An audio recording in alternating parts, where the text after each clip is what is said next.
मित्रों, प्राचीन समय में गंगोत्री में मंदिर नहीं हुआ करते थे। उस समय यहाँ के पुजारी गंगा धारा की पूजा किया करते थे। कालांतर में गोरखा कमांडर अमर सिंह थापा ने 18वीं शताब्दी में इसी गंगोत्री में मां गंगा के मंदिर का निर्माण करवाया था। आगे चलकर जब यह मंदिर जीर्ण शीर्ण हो गया, तब 20वीं सदी में जयपुर के राजा माधव सिंह द्वितीय ने इस मंदिर का जीर्णोद्धार करवाया था। गंगोत्री धाम उत्तराखंड राज्य के उत्तरकाशी जिले में स्थित है। यह हर वर्ष मई से लेकर अक्टूबर के बीच में ही खुलता है। जिस प्रकार यमुनोत्री के पटद्वार भाई दूज के दिन बंद हो जाते हैं, उसी तरह गंगोत्री के भी पटद्वार दीपावली पर बंद हो जाते हैं। इसके बाद गंगोत्री के कपाट भी यमुनोत्री की तरह ही अक्षय तृतीया के दिन वापस खोले जाते हैं। शरद ऋतु के समय मां गंगा की मूर्ति गंगोत्री से 18 किलोमीटर दूर स्थित मुकब्बा नामक गांव में ले जाई जाती है। जिस भी श्रद्धालु को सर्दी के मौसम में मां गंगा के दर्शन करने हो, वे इस मुकब्बा गांव में जाकर कर सकते हैं। गंगोत्री से लगभग 50 किलोमीटर पहले गंगनानी नामक एक कस्बा है। इस स्थान पर गर्म पानी का कुंड है। इस कुंड के बारे में यह बात ही आश्चर्यजनक है कि इस गर्म पानी का स्रोत क्या है, यह आज तक कोई नहीं जान पाया है। मित्रों, माना जाता है कि यह भी मां गंगा का ही एक चमत्कार है और यह उनका ही एक स्वरूप है। गंगोत्री के मंदिर के पास एक प्राचीन बाल शिव का मंदिर भी है। इस मंदिर को बालकंडार मंदिर भी कहा जाता है। यह पूरे गंगोत्री धाम का सबसे पहला पूजा स्थल है। गंगोत्री के आसपास के इलाके में अल्पाइन के शंकुआकार वृक्षों के वन और हरे भरे घास के मैदान देखने को भी मिलते हैं।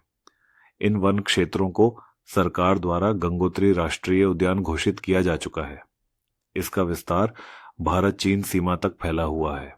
गंगोत्री आए दर्शन अभिलाषी इसके पास वाले ज्ञानेश्वर मंदिर एवं एकादश रुद्र मंदिर के भी दर्शन कर सकते हैं। गंगोत्री से ही एक छोटा सा रास्ता पांडव गुफा की ओर जाता है। यह भारत के सबसे महाकाव्य महाभारत में वर्णित पांडवों का आराधना स्थल रहा है। दोस्तों, गंगा हमारे देश की सबसे पवित्र नदी है। इसके जल को अमृत के समान माना गया है। भारत में लगभग हर धर्म के लोग गंगा को आदर भाव से देखते हैं एवं उसकी पूजा भी करते हैं। सनातन संस्कृति में गंगा को नदीतम माना गया है, यानी कि नदियों में नदी, पृथ्वी की सबसे पवित्र नदी। इसीलिए तो हमारे यहाँ पर लोग गीतों में भी गाते हैं कि गंगा तेरा पानी अमृत झरझर बहता जाए, युग युग से इस देश की धरती तुझसे जीवन पाए। दोस्तों, हिंदुओं में किसी भी भगवान या देवता की पूजा क्यों न हो, बिना गंगा जल के वह संपन्न हो ही नहीं सकती। संक्षेप में कहा जाए तो भारतीय संस्कृति में मानव के जीवन से लेकर मृत्यु तक गंगा जल उसके संपूर्ण जीवन का हिस्सा है।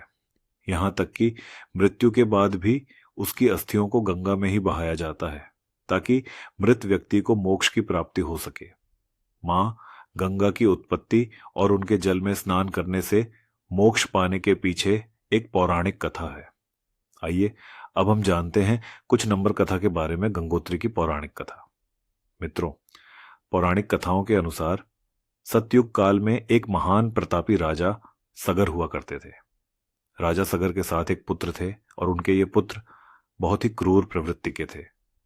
राजा सगर उनके पुत्रों के इस व्यवहार से बहुत परेशान रहते थे। एक दिन महर्षि नारद ने उन्हें इस समस्या का हल सुझाया और कहा कि राजन, आप एक अश्वमेध यज्ञ करवाइए, इससे आपके पुत्र को सद्बुद्धि प्राप्त हो जाएगी। राजा सगर ने अश्वमेध यज्ञ का आयोजन करवाया। यज्ञ शुरू ही हुआ था कि इसका प्रभाव देखकर इंद्र का मन घबराने लगा। इंद्र को यह डर सताने लगा कि यदि यह अश्वमेध यज्ञ सफलतापूर्वक संपन्न हो गया तो कहीं राजा सगर अपने पुत्रों के साथ मिलकर इंद्रलोक पर आक्रमण न कर दे। इंद्र का सिंहासन डोलने लगा। इससे घबराकर इंद्र ने यज्ञ का अश्व भगवान विष्णु के अवतार कहे जाने वाले कपिल मुनि के आश्रम में ले जाकर बांध दिया। उसके बाद जब राजा सगर के 60 पुत्र कपिल मुनि के आश्रम पहुंचे तो आश्रम में कोई बंदा न देखकर वे सब कपिल मुनि को अपशब्द कहने लगे। इससे कपिल मुनि का ध्यान भंग हो गया और कपिल मुनि को अत्यधिक क्रोध आ गया। क्रोधित कपिल मुनि की निगाह जैसे ही सगर के 60 पुत्रों पर पड़ी, वे सब उसी जगह जलकर भस्म हो गए। इसके बाद राजा सगर का आखिरी पुत्र जब अपने 60 भाइयों को ढूंढते हुए कपिल मुनि के आश्रम पहुंचा तो अपने भाइयों की राख और कपिल मुनि को क्रोध में देखकर वह घबरा गया। डर से कांपते हुए वह कपिल मुनि के चरणों में गिर गया और उनसे क्षमा याचना करने लगा। जब कपिल मुनि का क्रोध शांत हुआ तो उसने उनसे अपने भाइयों की मुक्ति का उपाय पूछा। कपिल मुनि ने उपाय बताते हुए कहा कि भविष्य में तुम्हारी खानदान में राजा भागीरथ नाम का एक राजा होगा और वह अपनी कठिन तपस्या से मां गंगा को पृथ्वी पर लाएगा। जब मां गंगा यहां से गुजरी तो उनके जल के स्पर्श मात्र से तुम्हारे भाइयों का कल्याण हो जाएगा। आगे चलकर मित्रों, जब राजा भागीरथ ने अपनी तपस्या के माध्यम से मां गंगा को पृथ्वी पर आने का आग्रह किया तो भागीरथ के आग्रह पर गंगा जी धरती पर आने के लिए तैयार तो हो गई, परंतु उनका वेग या गति इतनी तेज थी कि अगर वह सीधा पृथ्वी पर उतरती तो अपने प्रचंड वेग के कारण पृथ्वी का सीना चीरते हुए सीधे पाताल लोक में प्रवेश कर जाती। जब भागीरथ ने इसका उपाय खोजा तो उन्हें पता चला कि मां गंगा के वेग को भगवान शिव के सिवा और कोई भी नियंत्रित नहीं कर सकता। इसके बाद भागीरथ ने भगवान शिव की तपस्या आरंभ कर दी और उन्हें अपने कठोर तप से प्रसन्न भी किया।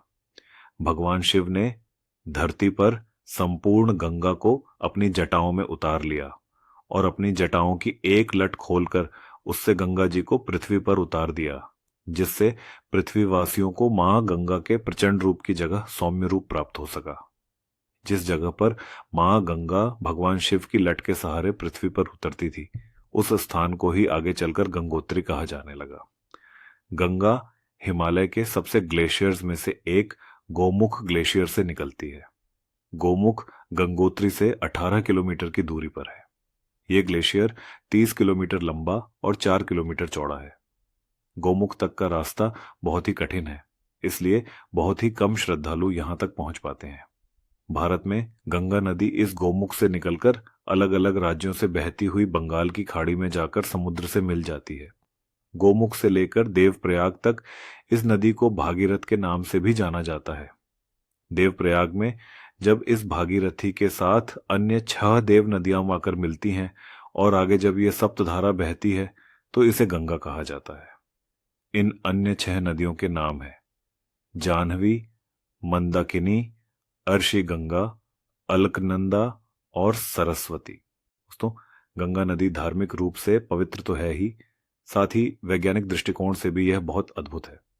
गंगा के पानी में बैक्टीरियोफेज नामक एक कीटाणु पाया जाता है जो शरीर के लिए हानिकारक छोटे छोटे बैक्टीरिया और कीटाणुओं को पनपने नहीं देता।